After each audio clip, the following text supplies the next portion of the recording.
Programme میں کہتے ہیں آپ کو ایک بار پھر خوش آمدید. اور ناظرین آپ یہ مت سوچیں میں واقعی اس معاملے میں بہت زیادہ پریشان ہوں، اس لیے کہ پریویس جو ہمارا پروگرام گزرا اس میں امتیاز بدی اور آج بھی مستقل ہمارے پاس جو پرابلمز آ رہی ہیں ان میں ایک کامن پرابلم آ رہی ہے. بہرحال اس کو بھی ہم ڈسکس کرتے ہیں. ایک اور کالر ہیں ان کو شامل کرتے ہیں. السلام علیکم. ہیلو السلام علیکم. جی وعلیکم السلام. کون اور کہاں سے بات کر رہی ہیں؟ میں کراچی سے بات کر رہی ہوں، مجھے میں اپنا نام نہیں بتانا چاہتی. ٹھیک ہے بات کیجیے. میرا سوال یہ ہے کہ ایک بیوی کی کچھ حقیقتیں ہیں جو وہ اپنے شوہر کو نہیں بتانا چاہتی، اور وہ اس ڈر سے نہیں بتاتی کہ اگر وہ بتا دے تو اس کا شوہر اسے چھوڑ دے گا اپنے رشتہ بچانے کے لیے، وہ دن آسان نہیں لگیں گے. جبکہ بارہا شوہر اس سے پوچھتا ہے، سوال کرتا ہے کہ کچھ ایسا ہے، وہ جھوٹ بولتی ہے یا وہ اس ڈر سے خدا سے توبہ بھی کرتی ہے اور اس ڈر سے کہ وہ بتائے گی تو اس کا رشتہ ختم ہو جائے گا، لیکن بارہا وہ یہ کرتی ہے. تو کیا یہ دھوکہ ہے؟ کیونکہ وہ دھوکہ اس کا انٹینشن نہیں ہے، اس کا مقصد نہیں اس ہے، کا مقصد وہ نہیں. صرف وہ اس کا دھوکہ دینا مقصد نہیں، اس کا مقصد صرف اس رشتے کو بچانا ہے کیونکہ وہ اس رشتے کے ساتھ سنسیئر ہے. ٹھیک ہے، اس رشتے کو بچانے کے لیے، اس کی بقا کے لیے اگر وہ کچھ چیزوں کو چھپاتی ہے یا ان کو پوری طرح سے بیان نہیں کرتی تو آیا کہیں وہ دھوکہ تو نہیں؟ یہی سوال ہے آپ کا؟ جی یہی سوال ہے. اور اگر وہ چیزیں ان دا اینڈ اس پہ واضح ہو جاتی ہیں شوہر پہ اور اس کے بعد وہ سب کچھ سچ سچ بتا دیتی ہے اور یہ بھی بتا دیتی ہے کہ اس کا مقصد دھوکہ نہیں، اس کا مقصد اس رشتے کو بچانا تھا، تو اس کے بعد بیوی اور شوہر دونوں کے اوپر کیا احکام ہے؟ کیا بیوی کو اس کی سزا ملے گی یا دھوکہ ہے جو اس نے شوہر کے ساتھ کیا، یا شوہر کا اس کے لیے کیا احکام ہے اس رشتے کے لحاظ سے؟ پلیز اس کے لیے ٹھیک ہے، ہم آپ کو آپ کے سوال کا جواب دیتے ہیں. ایک اور کالر ہیں ان کو شامل کیے لیتے ہیں. السلام علیکم. جی وعلیکم السلام. جی کون اور کہاں سے بات کر جی رہی ہیں؟ میں باہر سے، ملک میں نہیں ہوں، ملک سے باہر ہوں، میں اپنا نام نہیں بتانا چاہتی. ٹھیک ہے بات کیجیے آپ. جی میں بتانا چاہتی ہوں کہ ایک بہت اچھی بیوی ہوتی ہے، اس کا خامند اس کے والدین کو گالیاں دیتا ہے، بہنوں بھائیوں کو گالیاں دیتا ہے، برا بھلا کہتا ہے، تو بیوی وہ ہے جو اس کی کوئی بات کا جواب نہیں دیتی اور وہ اس کی ماں باپ کی خدمت کرتی ہے. وہ انسان ہے جو وہ اس کے ماں کو برا بھلا کہتا ہے. تو وہ ہے جو دوسری عورت ساتھ رکھی ہوئی ہے، بیوی کی طرف بالکل توجہ نہیں ہے، 15 دن گھر نہیں آنا، بچوں کا کوئی خیال نہیں ہے، بچے پال رہی ہے، شادی کر رہی ہے. وہ اس میاں کا کیا کرنا چاہیے؟ ٹھیک ہے، اس میاں کا کیا کرنا چاہیے؟ یہ سوال تو یقیناً آپ ملک سے باہر ہیں، کس ملک سے آپ بات کر رہی ہیں؟ جی بیٹا میں نہیں بتاؤں گی یہ کس ملک سے، میں ہر ملک سے باہر یورپ میں ہوں. ٹھیک ہے تو بہت گوری شکریہ. ساتھ رکھی ہوئی ہے بیٹا. تو وہ ہے جو کہ اسلام کے بارے اگر کوئی بات کریں تو اس کا بھی غلط بیانی کرتے ہیں، غلط کر کے ادھر ادھر سے جوڑ کے حدیثیں بتاتے ہیں کہ میں نہیں سن سکتی ہوں. اچھا ٹھیک ہے جی، اللہ پاک ان کو اپنی امان میں کرے اور ہم کے لیے دعا کر سکتے ہیں کہ اللہ تعالیٰ ان کو صراط مستقیم پہ لائے. لیکن آپ کے سوال کا جواب ہمارے ساتھ ہماری مہمان موجود ہیں، یہ دیں گی. ایک اور کالر ہیں ان کو شامل کرتے ہیں. السلام علیکم. جی السلام علیکم. وعلیکم السلام. جی وعلیکم السلام. کون اور کہاں سے بات کر رہی ہیں؟ میں بھی ایکچولی اپنا نام ڈسکلوز نہیں کرنا چاہوں گی. ٹھیک ہے. اچھا میرا کوشچن یہ ہے کہ میرے husband he has remarried, مطلب I am his second wife. اچھا ٹھیک ہے. اور جو ان کی فرسٹ بیوی ہیں ان سے مطلب ان کو بیبی نہیں ہوا، 8 ایئرز ان کی شادی رہی. ٹھیک ہے. اور اللہ تعالیٰ نے ہمیں بلیس کیا ہے، we have a baby girl. لیکن سم ہاؤ مطلب 2.5 سال ہماری شادی کو ہو گئے ہیں، but he doesn't come here for a night stay. میں نے اتنے سورہ نساء کے ریفرنسز دیے ہیں کہ اکوالٹی صرف مطلب خرچے کی نہیں ہوتی، اسپینڈنگ اکوالٹی آف ٹائم بھی ہوتا ہے مطلب. لیکن وہ نہیں آتا اس سائڈ پہ. اور آئی ڈونٹ نو، میں بہت صبر کر رہی ہوں، ہر کوئی مجھے ہی کہہ رہا ہے کہ صبر کرو، you will get a reward. لیکن اس میں کوئی آپ آئی ڈونٹ نو، مجھے کچھ گائیڈنس چاہیے کہ ایک صبر کی بھی ایک لمٹ ہوتی ہے. ٹھیک ہے میری بہن، ٹھیک ہے. ہم کوشش کرتے ہیں آپ کی تسلیت و شفیع کے لیے آپ کے سوال کا جواب دیں. ایک اور کالر ہیں ان کو شامل کرتے ہیں. السلام علیکم.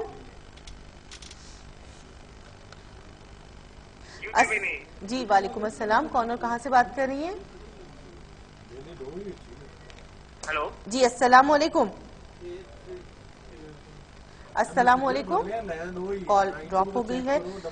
کافی سارے ہمارے پاس سوالات جمع ہو گئے. میں چاہوں گی کہ آپ کالز کے سلسلے کو ذرا منقطع کیجیے تاکہ ہم جوابات کا سلسلہ شروع کر سکیں. وقت ہمارے پاس بہت کم رہ جائے گا اور پھر جوابات ہم نہیں دے سکیں گے. ہم جانتے ہیں بہت ساری کالز ہیں, بہت ساری بہنیں سوالات چاہتی ہیں, لیکن کچھ کے جوابات تو ہمارے پاس موجود ہوں گے. باقی انشاءاللہ تعالیٰ پھر کوشش کریں گے کہ دوبارہ آپ کو پروگرام میں شامل کر کے آپ کے جوابات شامل کریں. کیا کہیں گی آپ, کہاں سے شروعات کریں؟ میں تو ہم پہلے ایک مسئلے کو لے کے کھڑے ہوئے تھے کہ ایک اچھی بیوی بننے کے لیے ان کو کن کن چیزوں کی ضرورت ہے, تو یہاں تو ایک مسئلوں کی لائن لگ گئی ہے. جی سر, جو میجر جو مجھے سمجھ آ رہی تھی وہ یہ کہ بہت ساری ہماری بہنیں جن مسائل کا شکار ہیں ان میں یہ ہے کہ شوہر توجہ نہیں دیتا, یا شوہر اس طرح سے ان کو پیار نہیں دے رہا, ان کی ٹائم نہیں دے رہا, ان کی ضرورتوں کا خیال نہیں رکھ رہا. جیسے ہم نے شروع میں کہا کہ حق زوجیت اگر مرد کا ہے تو عورت کا بھی یہ حق ہے. تو اس میں ایک پہلو سے, چونکہ ہماری جو ویورز ہیں, جو سننے والے ہیں, وہ سارے وہی ہیں جو مظلوم طبقہ ہے, جن کا حق مل نہیں رہا انہیں. اگر دوسرا طبقہ سن رہا ہوتا ہے تو ہم انہیں بتاتے کہ آپ کے فرائض اور آپ کی ذمہ داریاں کیا ہیں. اب اس طبقے کو کیا کرنا چاہیے کہ جو سن رہا ہے ہماری بات کو, تو ان کی گائیڈنس کے لیے میں اوورآل تو ایک یہ کہوں گی کہ بیویوں کو اپنے شوہر کی اس تنوع کا خیال رکھنا ہے جو ایک طبیعت اور فطرت کا حصہ ہے. ٹھیک ہے, ہم اسے یوں کہتے ہیں کہ کسی وقت اس کو سادگی پسند ہے, کسی وقت وہ اس کے اپوزٹ چاہے گا, کسی دن اس کو ایک سویٹ ڈش پسند آتی ہے تو کسی دن نمکین پسند آئے گی. اس کی پسند ایک یکسانیت کا نہیں رہتی. صحیح ہے, میں آپ کی اس بات کو مزید کنٹینیو کروں گی, لیکن معذرت کے ساتھ قطع کلامی کی معافی. ایک کالر اور ہیں, ان کو بھی شامل کرتے ہیں, کافی دیر سے وہ کال کر رہے ہیں. السلام علیکم. وعلیکم السلام. دیکھیے, میں صرف آپ کو سوال یہ کرنا چاہوں گی کہ ٹھیک ہے بیویوں کے حقوق بھی ہیں, سب کچھ ہے, ٹھیک ہے نا, لیکن شوہر بھی یعنی بیوی جو کچھ بھی کرتی رہے, لیکن جب بھی کبھی حالانکہ اس کے گھر والوں کا خیال کر رہی ہے, اس کی سب کچھ, لیکن پھر اس کو ایک چیز سے پتہ لگتی ہے کہ جی اتنے سالوں بعد ان کو ان کی یعنی سسرال میں کوئی عزت نہیں, کچھ نہیں, چھوٹے دیور نندیں گالیاں دیتے ہیں, سب کچھ کرتے ہیں. اس بات سے بھی یہاں کو پہلے تو تھوڑا سمجھ جاتے ہیں, ہاں بھائی صحیح ہے. اس کے بعد پھر یہ کہ جی اچھا نہیں, اب انہیں بہن بھائیوں کو خود رشتے جوڑ رہے ہیں, پھر چاہتے ہیں کہ بیوی بچے بھی جوڑیں. تو آپ اس سلسلے میں بھی تو بتائیے کہ بھائی کوئی ہر ایک کی اپنی ایک عزت نفس ہوتی ہے نا. کیا تو جس طرح انہوں نے ہر ایک کے سامنے گالی گلوچ کیا, پھر ہر ایک کے سامنے اسی طرح معافی بھی مانگے. اللہ تعالیٰ معاف کرنے کو پسند کرتا ہے, لیکن ساتھ میں وہ یہ بھی تو کہتا ہے کہ ہماری مرضی کہ ہم معاف کریں یا ہم نہ معاف کریں نا. اس سوال کو ضرور ڈسکس کیجیے گا پلیز. Thank you. بہت بہت شکریہ جناب. اور ایک اور اہم سوال ہمارے پاس شامل ہو چکا ہے. میں اگر ایک ایک سوال کی طرف آؤں گی تو یقیناً بہت ایک لمبی بات ہو جائے گی. شروع میں جس طرح سے فطرت کے حوالے سے میں نے بات کی کہ موسم کے مزاج پر اثرات رہتے ہیں, آپ بھی اسی طرف آ گئیں کہ ہم اس معاملے کو اگر لے کر آگئے. ایک اور کالر ہیں جناب ہمارے ساتھ. السلام علیکم. ہلو. جی السلام علیکم. ہلو. جی السلام علیکم, میں آپ کی آواز سن رہی ہوں, بات کیجیے. وعلیکم السلام. خیریت؟ جی کیسی ہیں آپ, ٹھیک ٹھاک ہیں؟ ہاں ٹھیک ٹھاک ہے. میرے کو ایک مسئلہ میرا حل کرنا ہے.